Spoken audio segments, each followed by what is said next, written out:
Hello everyone, welcome to my YouTube channel. तो इस video में हम यूपी टेट ये जो है पेपर हम करा रहे हैं, प्रीवियस ईयर पेपर। ये पेपर है 13 नवंबर 2011 का। अब इस वीडियो में हम हिंदी के 30 क्वेश्चन जो हैं प्रीवियस ईयर के कवर करेंगे। देखिएगा, इसमें जो है तो पूरा व्याख्या सहित दिया गया है। ये 13 नवंबर 2011 का प्रीवियस ईयर का जो है सारे क्वेश्चन हैं, तो हम इस वीडियो में देखेंगे। ऐसे ही जो है क्वेश्चन आएंगे यूपी टेट जो जुलाई में होगा, तो आप लोग जो है एक बार ज़रूर ये वीडियो देखिएगा। सेम ऐसे ही क्वेश्चन आपसे जो है एग्जाम में पूछे जाएंगे। पेपर फर्स्ट और सेकंड लगभग ऐसे ही क्वेश्चन जो है हिंदी भाषा, हिंदी से जो है जो क्वेश्चन पूछे जाते हैं, तो ऐसे ही आएंगे। तो चलिए हम वीडियो कराते हैं, आप लोग वीडियो पर कंटिन्यू बने रहिए। अब इसमें देखिए पहला वाला क्वेश्चन। तो पहला वाला क्वेश्चन है कि कपटी मित्र के लिए सही मुहावरा है। तो कपटी मित्र के लिए सही मुहावरा जो होगा वो होगा आस्तीन का सांप। कपटी मित्र के लिए सही मुहावरा है आस्तीन का सांप। तो कपटी मित्र सही मुहावरा आस्तीन का सांप होगा। जबकि दांत काटी रोटी मुहावरे का अर्थ होता है कि घनिष्ठ मित्र। नहीं कहते नहीं है कि इनके दांत की काटी रोटी है, तो दांत काटी रोटी मुहावरे का अर्थ होगा घनिष्ठ मित्रता। तथा कपटी मित्र के लिए जो मुहावरा होगा वो होगा आस्तीन का सांप। अगला वाला क्वेश्चन देखिए कि इंद्रियों को जीतने वाले के लिए एक शब्द है। तो इंद्रियों को जीतने वाले के लिए एक शब्द है जितेंद्रिय। राइट आंसर हो जाएगा ऑप्शन नंबर डी। अब देखिएगा कुछ इसमें जो है एग्जाम्पल दिए हैं वाक्य, जैसे इंद्रियों को जीतने वाला जितेंद्रिय, जो आगे को की सोचता हो उसे हम कहते हैं दूरदर्शी, और किसी काम को चित्त लगाकर करना उसे हम कहते हैं दत्तचित्त। दत्तचित्त। उसके बाद है कि जिसकी बुद्धि कुशा की नोक के समान तीखी हो, तो उसे हम कहते हैं कुशाग्र बुद्धि। ये हो जाएगा। अब देखिएगा अगला वाला क्वेश्चन है कि पवन का संधि विच्छेद होगा। तो पवन का संधि विच्छेद पूछा गया है कि पवन का संधि विच्छेद क्या होगा। तो पवन का संधि विच्छेद होगा पो धन अन बराबर पवन। पो धन अन बराबर पवन, यानी ऑप्शन नंबर 3 जो है इसका राइट आंसर हो जाएगा। अब इसमें जो है अयादि संधि है। यदि ए आए ओ आओ के बाद कोई भिन्न स्वर आए तो ए का आए का आए ओ का आओ तथा औ का आओ हो जाता है। तो पवन का संधि विच्छेद होगा पो धन अन बराबर पवन। इसमें संधि है अयादि संधि, ध्यान रखिएगा। अब देखिएगा अगला वाला क्वेश्चन है कि पुनर्जन्म का संधि विच्छेद है। तो पुनर्जन्म का संधि विच्छेद है पुनः धन जन्म बराबर पुनर्जन्म। इसमें देखिए विसर्ग संधि है, तो राइट आंसर इसका हो जाएगा ऑप्शन नंबर सी। अगला वाला क्वेश्चन देखिए कि इत्यादि शब्द में कौन सा संधि विच्छेद है। तो इत्यादि में जो है इति धन आदि बराबर इत्यादि, इसमें यण संधि है। इत्यादि में यण संधि है। इति धन आदि बराबर इत्यादि, राइट आंसर हो जाएगा इसका ऑप्शन नंबर ए। देख लीजिएगा, ऐसे प्रीवियस ईयर जो है हम करा रहे हैं। इसमें नाक रगड़ना का क्या अर्थ है। तो नाक रगड़ना का अर्थ इसमें पूछा गया है कि क्या है। तो दीनता पूर्वक प्रार्थना करना। नाक रगड़ना कहते हैं किसी के आगे नाक रगड़ना, तो दीनता पूर्वक प्रार्थना करना। राइट आंसर इसका हो जाएगा ऑप्शन नंबर सी। अब अगला है कि उन्मूलन का विलोम क्या है। तो उन्मूलन का विलोम जो होगा वो होगा रोपण। सही उत्तर इसका हो जाएगा ऑप्शन नंबर सी। और भी देखिए कुछ विलोम शब्द इसमें दिए गए हैं। उन्मूलन का हो जाएगा रोपण, उत्कर्ष का अपकर्ष, उत्थान का पतन तथा अवनति का उन्नति। अब देखिएगा अगला वाला क्वेश्चन है कि महावीर प्रसाद द्विवेदी ने आदिकाल को क्या संज्ञा दी है। तो इसमें कहा गया है महावीर प्रसाद द्विवेदी ने आदिकाल को क्या संज्ञा दी है। तो महावीर प्रसाद द्विवेदी जी ने आदिकाल को बीजोपन काल की संज्ञा दी है। देखिए, द्विवेदी युग के प्रणेता महाप्रसाद द्विवेदी आदिकाल को बीजोपन काल की संज्ञा दी है। आदिकाल का नामकरण करने वाले अन्य इतिहासकार आदिकाल आचार्य हजारी प्रसाद द्विवेदी, वीरकाल आचार्य विश्वनाथ प्रसाद मिश्र, चरणकाल जॉर्ज गरीसन तथा चरण एवं संधिकाल डॉक्टर रामकुमार वर्मा।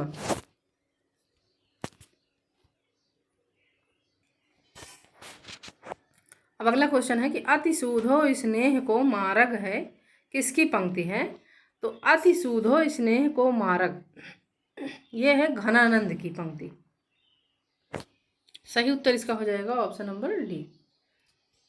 बाकी देखिए, देख लीजिएगा, व्याख्या दिया गया है कि अति सूधो स्नेह को मारग है, ये घनानंद हम कविराज हैं, पै चाकर चातुर के ठाकुर हैं, यह प्रेम को पंथकाल महा तरवार की धार पे धावनो है वो धा, कटि को के कंचन कटि विध कुचन मध्य धर दीन शेख आलम।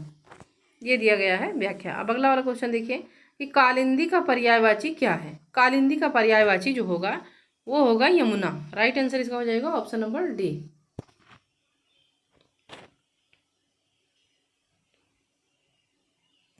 अब देख लीजिएगा, ये व्याख्या दिया गया है, पढ़ लीजिएगा आप लोग।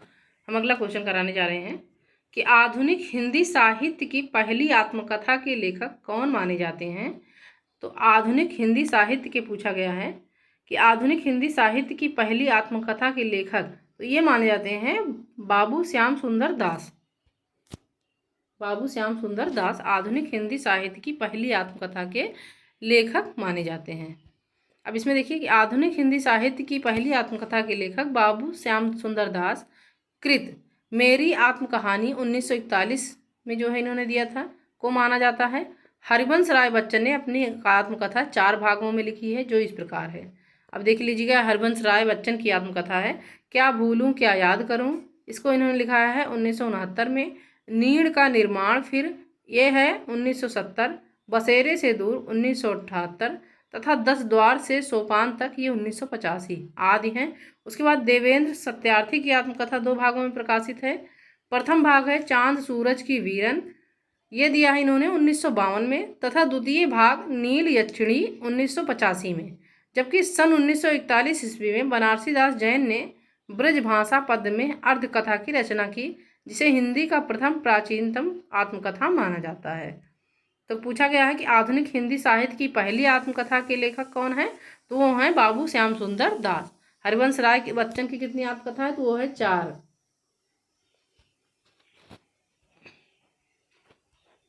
अब देखिएगा, अगला वाला क्वेश्चन है, नेक्स्ट नंबर क्वेश्चन कि कार्य के आरंभ में ही विघ्न पड़ना किस मुहावरे का अर्थ है। मतलब आपने काम शुरू किया, उसके शुरू करते समय ही कोई व्यवधान आ जाए तो उस मुहावरे का क्या अर्थ होगा। तो कार्य के आरंभ में ही विघ्न पड़ना किस मुहावरे का अर्थ है।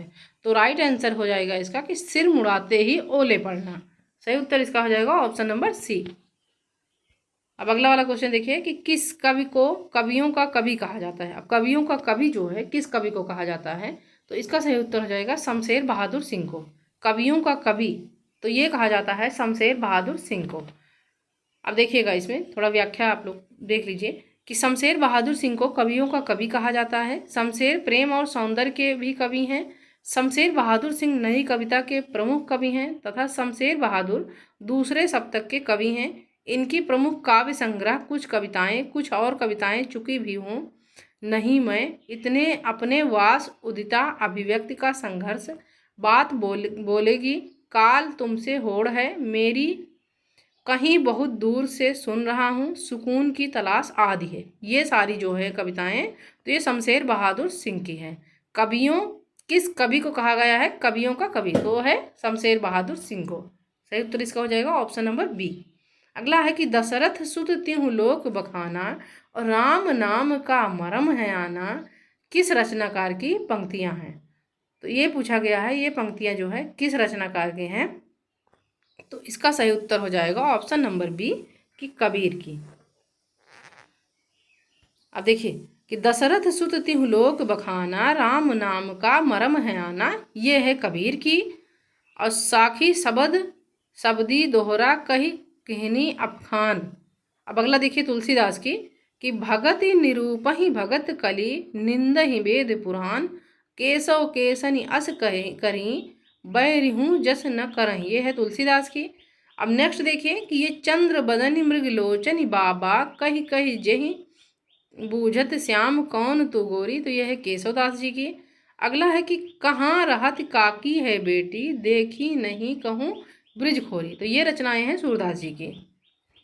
आगे देखिएगा कि हिंदी का पहला पत्र है तो हिंदी का पहला जो है समाचार पत्र है वो है उद्दंड मार्तंड। हिंदी का पहला समाचार पत्र है उद्दंड मार्तंड।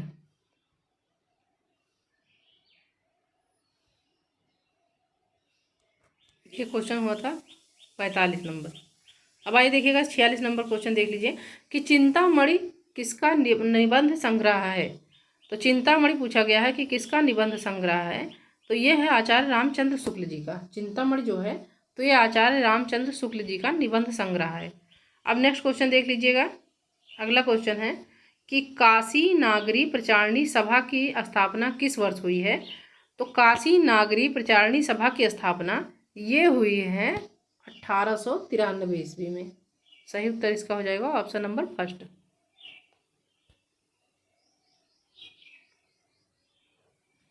अब देखिएगा अगला वाला क्वेश्चन कि प्रेम सागर किसकी रचना है। तो प्रेम सागर जो है ये लल्लू लाल जी की रचना है। प्रेम सागर तो ये लल्लू लाल जी की रचना है। राइट आंसर इसका हो जाएगा ऑप्शन नंबर सी। अब देखिए अगला वाला क्वेश्चन कि व्युत्पत्ति के आधार पर संज्ञा के कितने भेद होते हैं।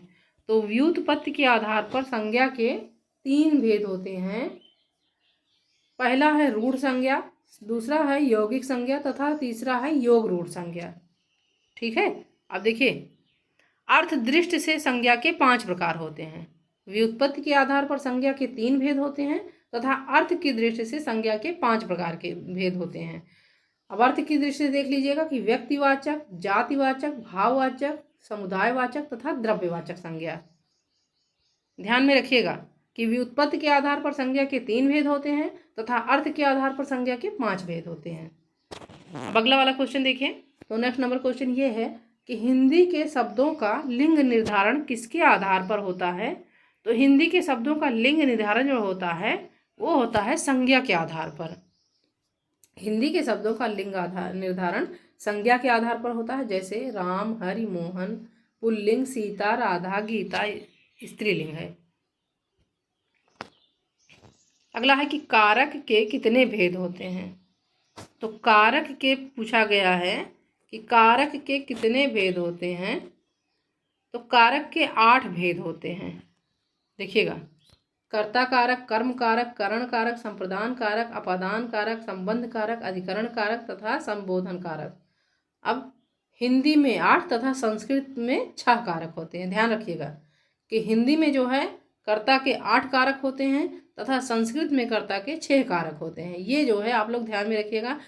हिंदी में देखिए कर्ता ने कर्म को करण से, संप्रदान को के लिए, अपादान कारक से, संबंध कारक का, की, रा, री, रे, अधिकरण कारक में, पर, संबोधन कारक हे, अजी, अहाँ इत्यादि।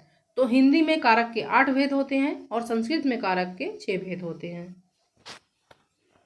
अगला वाला क्वेश्चन है कि घा का उच्चारण स्थान कौन सा है। तो घा का खा घा का उच्चारण स्थान जो होगा तो ये होगा कंठ। राइट आंसर उसका इसका हो जाएगा ऑप्शन नंबर बी। अब आइए अगला वाला क्वेश्चन देखिए कि छ वर्ण किसके योग से बना है। तो छ वर्ण जो बना है वो बना है का, धन, शा बराबर छा। तो राइट आंसर इसका हो जाएगा ऑप्शन नंबर फर्स्ट। अगला वाला क्वेश्चन देखें कि शुद्ध वर्तनी का चयन कीजिए। शुद्ध वर्तनी का इसमें चयन करना है। तो देखिएगा कौन सा है। तो शुद्ध वर्तनी इसमें हो जाएगा अस्पृश्यता। राइट आंसर इसका हो जाएगा ऑप्शन नंबर सी।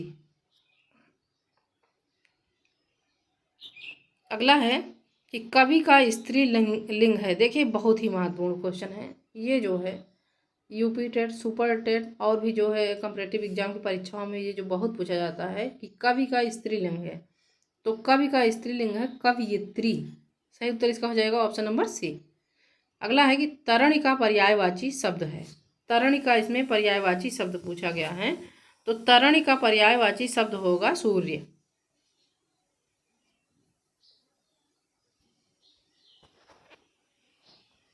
देखिए यहाँ पे कुछ पर्यायवाची शब्द दिए गए हैं।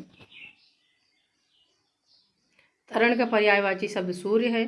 सूर्य के अन्य पर्यायवाची शब्द हैं रवि, भानु, दिनकर, दिवाकर, भास्कर, प्रभाकर, सविता, पतंग तथा आदित्य। अब नदी का पर्यायवाची शब्द देख लीजिएगा। सरिता, निर्झरणी, तरंगिणी, पैस्विनी, तरणी, स्रोतस्विनी, लहरी, आपगा, सरित, तरंगवती, निग्नगा, लरमाला, नदिया तथा तटिया। युवती के पर्यायवाची शब्द देख लीजिएगा, सुंदरी, श्यामा, किशोरी, तरुणी, नवयौवना, नवोढ़ा, यौनवती तथा रमणी। नाम के पर्यायवाची शब्द ख्याति, बड़ाई, कीर्ति, यश, प्रसिद्ध, मशहूरी, शोहरत आदि। अब अगला देखिए कि मीन का पर्यायवाची शब्द है, तो मीन का पर्यायवाची शब्द है मत्स्य। राइट आंसर इसका हो जाएगा ऑप्शन नंबर डी। अब अगला वाला क्वेश्चन देखिएगा कि दिए हुए शब्दों में भिन्न अर्थ वाला शब्द है। तो दिए गए शब्दों में जो है भिन्न अर्थ वाला शब्द पूछा गया है कि क्या है। तो आत्मजा, नंदिनी, कन्या, ये तो जो है सेम वर्ड है, लेकिन इसमें देखिएगा कि ऑप्शन नंबर सी भार्या, ये जो है भिन्न शब्द है। आत्मजा, कन्या, नंदिनी आदि ये पुत्री के पर्यायवाची हैं, तो तथा भार्या देखिएगा तो भार्या जो है सबसे भिन्न शब्द इसमें है। भार्या का मतलब होता है कि पत्नी का पर्यायवाची शब्द है ये। अब अगला है कि अनुपम का पर्यायवाची शब्द है, तो अनुपम का है अद्वितीय। अनुपम का पर्यायवाची शब्द होगा अद्वितीय। राइट आंसर इसका हो जाएगा ऑप्शन नंबर डी। अब आइए अगला वाला क्वेश्चन देखिएगा नेक्स्ट नंबर कि कान का कच्चा होने का अर्थ है। तो कान का कच्चा होने का अर्थ है कि सुनी बात पर विश्वास करना। कान का कच्चा होना मुहावरे का अर्थ है कि सुनी हुई बातों का जो है विश्वास करना। तो ये रहा जो है यूपी टेट 13 नवंबर 2011 हिंदी का जो है 30 क्वेश्चन जो पूछा गया था। ऐसे ही जो है वीडियो लेकर आएंगे, सारे प्रीवियस ईयर क्वेश्चन कराएंगे। तो आप लोग चैनल को जरूर सब्सक्राइब करिएगा। धन्यवाद।